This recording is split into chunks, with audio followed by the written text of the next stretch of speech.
Welcome everybody. In today's episode of Hidden History, I will be talking about earthly residents, and that is the Aztec giants. Some of you might well ask, why are so many individuals fascinated with the subjects of giants? Surely the subjects of giants is merely a fantasy and only became an important aspect of world mythology. But the truth is, facts became obscured over thousands of years.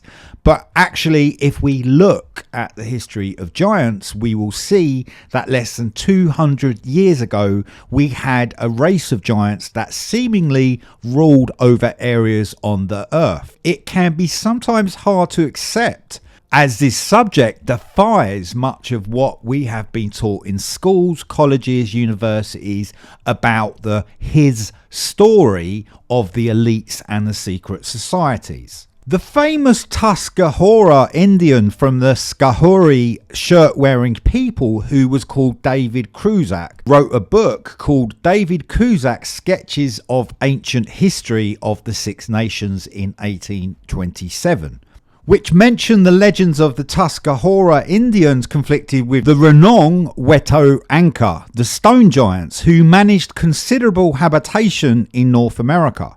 He stated that when the Great Spirit made the Native Americans, some of them became the stone giants. And because the white giants continually attacked the Native Americans when they least expected it, the various white giants were feared and hated. After having endured the outrages of the Renong Weto Anka, the stone giants, for a very long time, the Tuscarora Indians and other Native Americans banded together to eliminate them.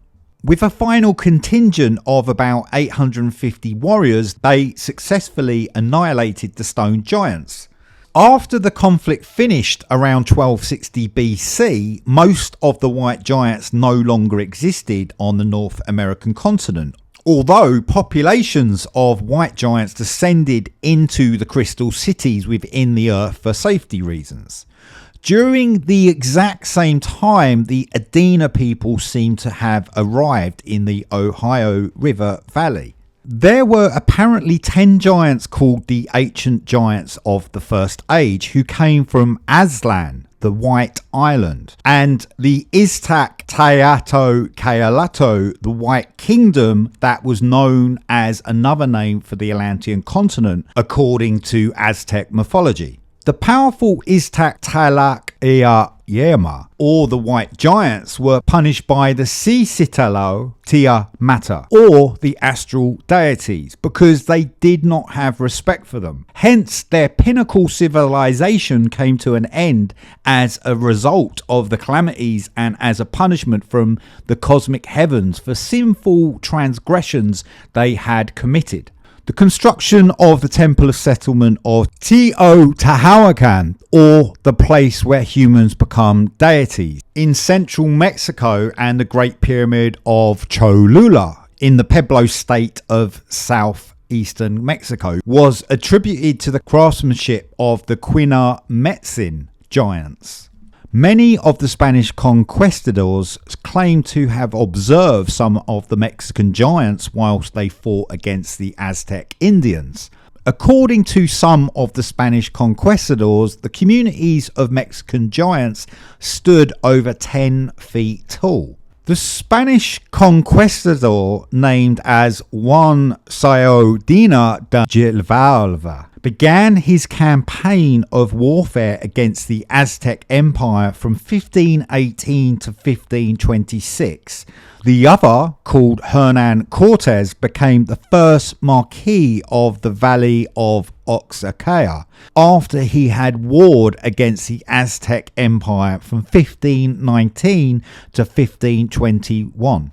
In the fascinating book called The Magical World of the Deities of Anuak, that was written by Ottilia Rosa Meza. Each of the Quina Metzin giants stood more than 10 feet tall and weighed around 600 pounds. Some of the 10 giants that built the settlement of Tenochtitlan were the same white giants that constructed the Great Pyramid of Cholula. The communities of Mixteca or Cloudland dwellers are indigenous Mesoamericans who reside in the Oaxaca state of southern Mexico, as well as within La Montana and Costa Chica or Small Shore. The cultures of the Mixtec contributed towards the development of their profound spiritual civilization, which lasted from around 1584 BC until the Mixtecs were enslaved by the Spanish conquistadors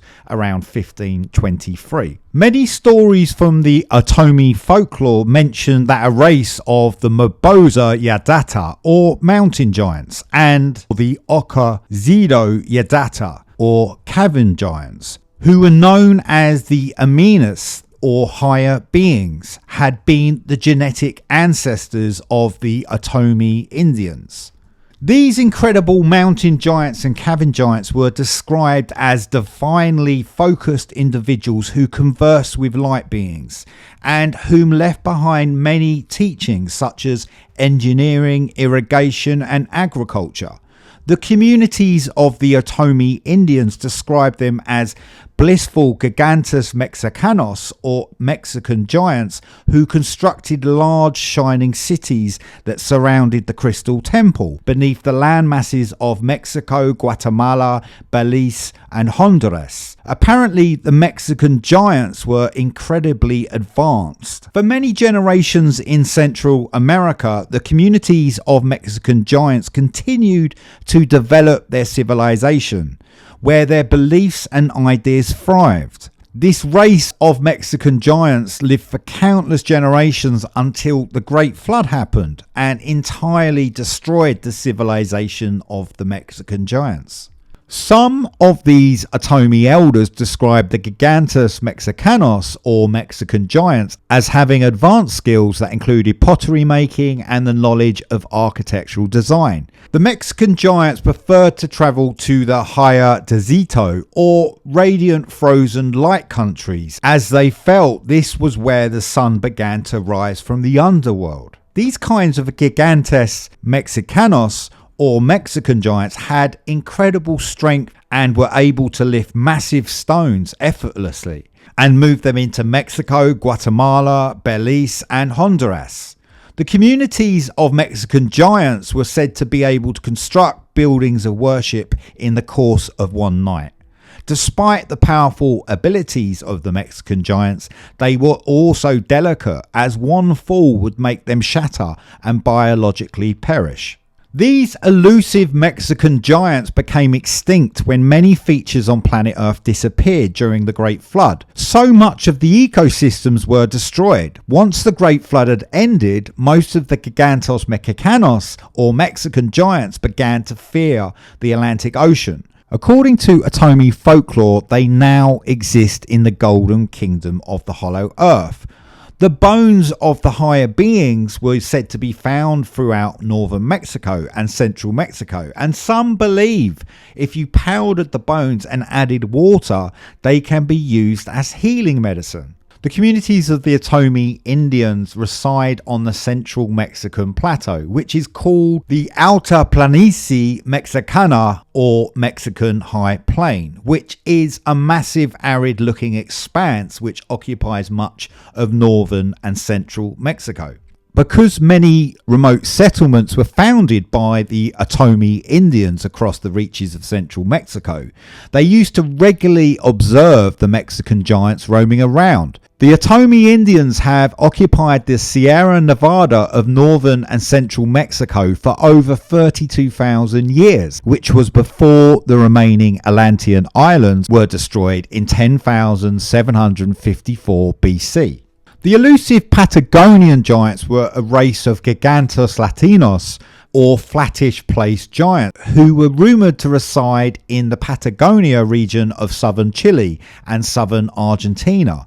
including with the Andean mountains as described in the stories of the European Christians. They were said to have exceeded at least double the height of humans, with some accounts giving heights of 15 feet or more. From the stories that were told about the flattish place giants, such life forms were used to maintain hold upon the perspectives and concepts of European Christians who had travelled across South America for nearly 300 years. The first mention of the Gigantes Blancos, or white giants, that were also called the Gigantos Patagonios, or Patagonian giants, came from the voyage of the famous Portuguese navigator called Ferdinand Sebastian Magellan and his sailing crew, who claimed to have seen them while exploring the coastline of South America en route to the Molucca Islands. This event apparently happened whilst Ferdinand and his sailing crew were circumnavigating on Earth from April 1523 to October 1586. The renowned Venetian scholar known as Antonio Garrega Pigafetta wrote in his account about their encounter with the Patagonian giant, which were twice the height of a normal person. Antonio Garrega Pigafetta mentioned that a Patagonian giant was observed on the shore of the port, dancing, singing and throwing dust on his head. A sailor was sent by Ferdinand Sebastian Magellan, who the Patagonian giant led to a small island where the Captain General was waiting. Once the Patagonian giant was in the presence of Ferdinand Sebastian Magellan, according to Antonio Pigafetta, he marvelled greatly and made signs with one finger raised upwards, as the Patagonian giant believed that we had come from the sky. Since the time of Antonio Garrega Pigafetta, it has been assumed that the name of the Patagonians was derived from pata, or foot, and Patagonia was interpreted to therefore mean big feet country. Many of the maps that outlined the Novus Mundus, the New World, afterwards would sometimes attach the label Regio Gigantum, or Giants District, to the location of southern Chile and southern Argentina. From the vast amount of information which has been presented about the white giants, they most certainly have existed on planet Earth, and it is very likely that some of the red-haired white giants exist still within the hollow earth. We have become so conditioned and programmed over the years by television and radio to believe the distortions and misinformation of Western science, that every aspect of world folklore has become a Grimm's fairy tale. However, the prehistoric truth about the past of planet Earth is now beginning to re-emerge as increasingly larger numbers of humans spiritually awaken. So will the white giants ever return to the surface of planet Earth? I hope you enjoyed this episode of Hidden History. Please subscribe if you haven't already. Thank you for watching, and I'll see you next week.